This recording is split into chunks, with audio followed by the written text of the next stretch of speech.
30 రోజుల్లో Telugu reading challenge ప్రభుత్వ ప్రాథమిక పాఠశాల విద్యార్థులు తెలుగు భాషను స్పష్టంగా చదివేలా నేర్పించేందుకు ఉద్దేశించిన కార్యక్రమం ఇది. తిరుపతి నగరం సంజయ్ గాంధీ కాలనీలోని మున్సిపల్ ప్రాథమికోన్నత పాఠశాలలో 30 రోజుల పాటు పైలట్ ప్రాజెక్టుగా అమలు చేయనున్నారు. ఈ కార్యక్రమాన్ని విద్యాశాఖ ఆర్జేడీ శామ్యూల్, డిఈఓ కేవీఎన్ కుమార్ ప్రారంభించారు. విద్యార్థులకు రీడింగ్తో పాటు రైటింగ్ స్కిల్స్ కూడా అవసరమని కడప రీజనల్ విద్యాశాఖ ఆర్జేడీ శామ్యూల్ అన్నారు. చదవడం, రాయడం అనేది విద్యార్థుల ప్రాథమిక అర్హత అని డిఈఓ కుమార్ తెలిపారు.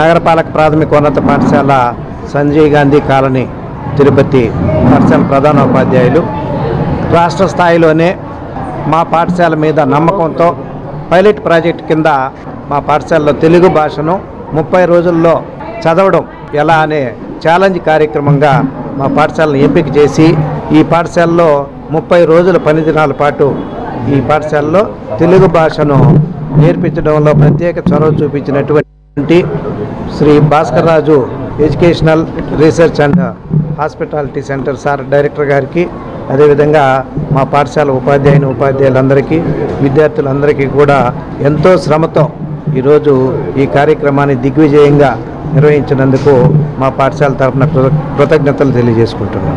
తెలుగు భాష తెలుగు గడ్డ ఉన్నంత వరకు కూడా జీవించి ఉండాలన్న ఉద్దేశంతో తెలుగు భాషను అతి సులభంగా అత్యంత వేగంగా నేర్చుకోవడం కోసము ఒక 18 స్టెప్ ఫార్ములాను రూపకల్పన చేసి గత 8 సంవత్సరాలుగా ప్రయత్నం చేస్తున్నాము. ఆ ప్రయత్న ఫలితంలో మన విజయరామరాజు కమిషనర్ ఆఫ్ ఎడ్యుకేషన్ గారిని కలిసినప్పుడు తిరుపతిలో 2 స్కూల్స్ పైలట్ ప్రాజెక్టుగా చేయమని చెప్పి అవకాశం ఇచ్చారు. ఆ క్రమంలో మొదటగా మన ఎంసీయూపీ స్కూల్ సంజయ్ గాంధీ కాలనీలో మనము ప్రోగ్రామ్ స్టార్ట్ చేశాము. ఈ ప్రోగ్రామ్ ఇక్కడ స్టార్ట్ చేయడానికి సహకరించినటువంటి పూర్తి సహకారాన్ని అందించినటువంటి హెడ్ మాస్టర్ ధనంజయ్ నాయుడు గారికి, అదేవిధంగా ఉపాధ్యాయులకు చాలా సంతోషం. ఇదే విధంగా ఈ ప్రోగ్రామ్ను టీచర్స్ కూడా మేము ట్రైనింగ్ ఇస్తున్నాము.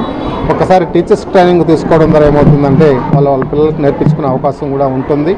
కాబట్టి మన దగ్గర ఏంటి అంటే సమాజంలో సహజంగా ఇప్పుడు ఎలా ఉంది అంటే అసర్ రిపోర్ట్ ప్రకారము 8th క్లాస్ పిల్లల్లో 82% మంది పిల్లలు 2వ క్లాస్ టెక్స్ట్ బుక్ చదవలేకపోతున్నారు అన్నది అసర్ రిపోర్ట్ యొక్క సారాంశం.